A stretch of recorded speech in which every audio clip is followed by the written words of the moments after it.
Bonjour à tous. Alors aujourd'hui on va faire des expériences sur la lumière. On va expliquer les différentes sources de lumière et comment les classer. Donc le classement que les scientifiques font, c'est qu'ils disent qu'il y a des sources qui produisent de la lumière. Par exemple ce projecteur de diapositive, alors c'est l'ancêtre du vidéoprojecteur. Maintenant on a des appareils comme ça qui permettent de projeter l'image d'un ordinateur. Avant on mettait une petite diapositive, c'est un carré avec une photo imprimée dessus transparente et ça projetait l'image sur un écran. Donc lui il fabrique de la lumière, il y a une lampe à l'intérieur, donc on appellera ça une source primaire. Et la plupart des objets ne fabriquent pas de la lumière. Par contre, on les voit. Par exemple, je vois là le détail de la table, de cet objet-là, du rouleau de papier. Donc eux, ils ne produisent aucune lumière, ils ne font que renvoyer la lumière. Si je les mets en dehors du faisceau lumineux, je les vois moins bien.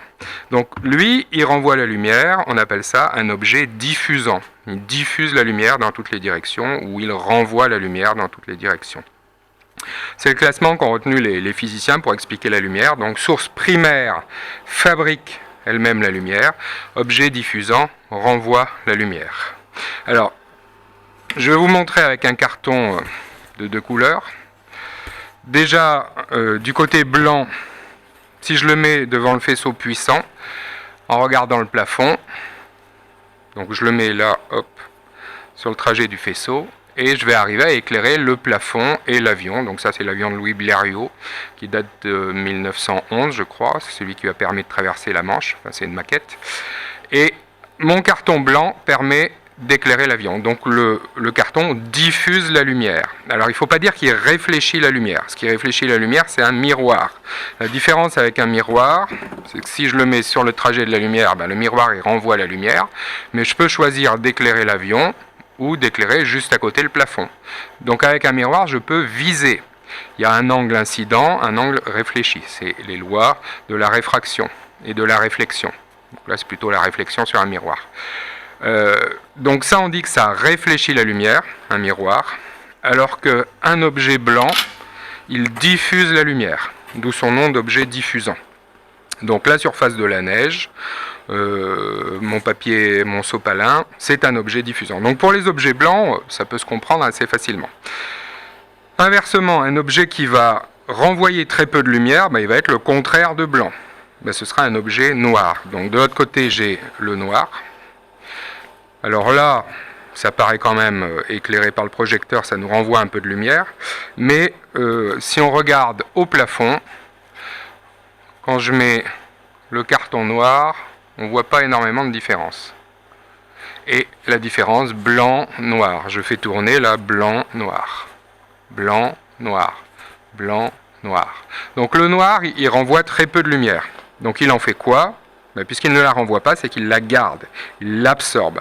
Il absorbe l'énergie lumineuse, il la transforme en autre chose, c'est-à-dire en énergie thermique, en chaleur. Il va chauffer. Si je le laisse longtemps comme ça sur le trajet de la lumière, il va chauffer.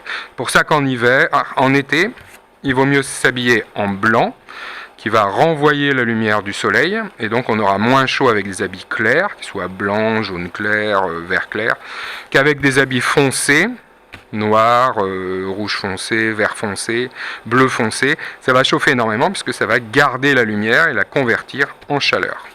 Donc le blanc diffuse, le noir absorbe. Alors on peut aussi se poser la question, que se passe-t-il pour les objets colorés ? Si je prends un carton rouge comme ça, pourquoi ce carton est-il rouge ? Parce qu'il reçoit de la lumière blanche les différentes couleurs, ça on le verra en quatrième avec la décomposition de la lumière blanche. La lumière blanche visible contient le rouge, le orange, le jaune, le vert, le bleu, le violet.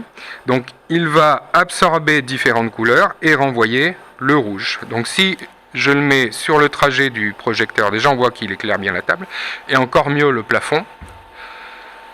Là, je mets simplement le carton sur le trajet de la lumière blanche et j'arrive à éclairer le plafond en lumière rouge. Donc cet objet est rouge parce qu'il renvoie la lumière rouge et il absorbe les autres couleurs. Si je prends maintenant un carton vert, le principe est le même. Lui, il va absorber par exemple le rouge et il va renvoyer le vert. J'arrive à éclairer la table en vert. Si je regarde le plafond ou l'avion, c'est pareil, j'arrive à éclairer en vert. Alors je peux faire alterner les deux rapidement et je fais l'effet boîte de nuit. rouge, vert. Je fais clignoter en mettant un carton rouge, un carton vert. Ça, vous pouvez le faire chez vous avec une lampe de poche assez puissante. Vous mettez dans le noir complet, vous prenez 2 cartons, 2 surfaces que vous avez coloriées au feutre, ou bien 2 cartons, c'est encore mieux, ou 2 objets, un vert, un rouge, ou d'autres couleurs si vous voulez. Et vous arrivez à faire clignoter comme ça, comme si c'était une boîte de nuit. En mettant de la musique, vous pouvez même le faire en rythme. Alors on peut se poser la question, pourquoi les plantes sont vertes? Le vert est associé à la couleur des plantes.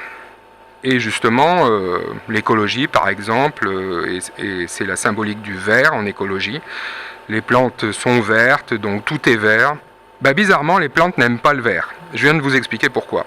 Cet objet est vert, parce qu'il absorbe le rouge, il absorbe le bleu, mais il rejette, il renvoie le vert. Il n'aime pas le vert. La composante vert du spectre électromagnétique, il ne l'aime pas. Donc c'est pareil pour les plantes. Dans la lumière blanche qui s'étend du violet jusqu'au rouge, après ça il y a l'ultraviolet qu'on ne voit pas et l'infrarouge qu'on ne voit pas, eh bien les plantes elles aiment bien l'ultraviolet pour leur efficacité, et elles aiment bien l'infrarouge pour leur quantité. Donc l'ultraviolet, ça va être un rayonnement de haute énergie dont vont se servir les plantes, et l'infrarouge, le rouge et l'infrarouge, c'est un rayonnement chauffant mais de plus basse énergie, mais par contre en grande quantité. Donc les plantes aiment bien le violet et l'ultraviolet pour leur qualité, et le rouge et l'infrarouge pour leur quantité. Mais par contre, au milieu du spectre électromagnétique, elles n'aiment pas le vert. Donc le vert, elles s'en débarrassent. Donc les feuilles des plantes sont vertes parce qu'elles renvoient, elles diffusent le vert. Exactement comme mon carton renvoie la lumière verte. Il s'en débarrasse. Et puis on peut se poser la question pour d'autres objets. Alors ce type d'objet, est-ce que ça produit ou est-ce que ça renvoie la lumière? C'est les objets avec de la peinture phosphorescente, ou là du pigment phosphorescent. Alors si je le mets sur le trajet de la lumière, je vais essayer de l'éclairer à moitié. Il va emmagasiner de l'énergie, et ensuite il va restituer cette énergie tout seul. Alors peut-être en éteignant le projecteur pour avoir plus de contraste. Donc pareil, j'emmagasine de l'énergie, et après ça j'éteins, et on voit la petite étoile, la partie éclairée qui reste lumineuse, et l'autre partie qui est plus sombre. Donc là on peut dire que c'est une source primaire de lumière, puisqu'il produit de la lumière alors qu'il n'est pas éclairé. Alors c'est un peu bizarre, la peinture phosphorescente, ça a la capacité d'emmagasiner de l'énergie et de restituer après ça, plus tard dans le temps, donc ça n'a pas besoin d'être éclairé directement, ça se comporte à ce moment-là comme une source primaire. Là, c'est lui qui peut éclairer autre chose, avec une faible lueur, mais c'est lui qui peut éclairer. À ne pas confondre avec les lucioles. Les lucioles, elles, c'est pas de la peinture phosphorescente, il y a une réaction chimique dans leur abdomen, elles arrivent, elles n'ont pas besoin d'être éclairées pour produire plus tard de la lumière. En fait, elles ont une réaction chimique dans leur corps, et elles fabriquent elles-mêmes de la lumière, donc ce sont des sources primaires. Et la plupart des élèves se posent la question, par exemple, de la Lune. La Lune éclaire fortement, quand c'est la pleine Lune notamment, ça éclaire fortement la Terre. La Lune, elle ne fabrique pas de lumière. La Lune, elle est éclairée par le Soleil, et elle est comparable à mon rouleau d'essuie-tout. La Lune ne fait que renvoyer la lumière du Soleil. Et elle peut être à moitié éclairée, d'où quartier, croissant, lune gibbeuse, etc. Voilà pour l'explication des sources primaires et des objets diffusants. Alors on dit objet diffusant, ça c'est un objet diffusant, ou source secondaire. Bon, normalement on doit dire plutôt objet diffusant maintenant. Et le projecteur, le soleil, une lampe de poche, les néons, tout ça ce sont des sources primaires qui fabriquent la lumière.